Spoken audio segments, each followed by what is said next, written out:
یەکەم سەرچاوی ئێمە سەرچاوی قورئانە. دیارە قورئان هیچ گومانێک نییە لە ڕاست و دروستی و نەقڵکردن و پارێزراوی. خوای گەورە کافرمێ ئینا نەحن نەزەلنا ذیکر وئینا لەه لەحافظون. خوای گەورە وعدی داوە قورئانێکی پارێزی و پارێزتوشێتی.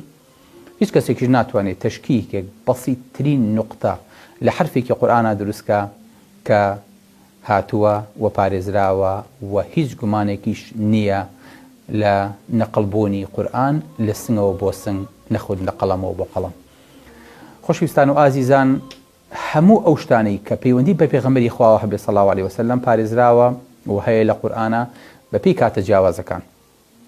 تەنانەت قورئان باسی پێش پێغەمبەرایەتیەکە فەرمێ ئەلم یەجیدکە یەتیمەن فەئاوە. هەتیو نەبووی محەممەد خوای گەورە پەنای دایت و داڵدەی دای، وەجەدەکە ضاڵن فەهەدا وەجەدەکە عائیلەن فەئەغنا، فەقیر بوویت و دەوڵەمەندی کردی. واتە قورئان ئەچێتە پێش پێغەمبەرایەتیەوە.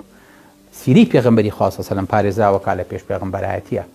قورئان سیری پێغەمبەری خوا صلی الله علیه و سلم یاخود سەرچاوەکان سیری پێغەمبەری خوا صلی الله علیه و سلم دابەشەکەن لە مەککە، لە مەدینە، لە پێش فتح، لە پاش فتح.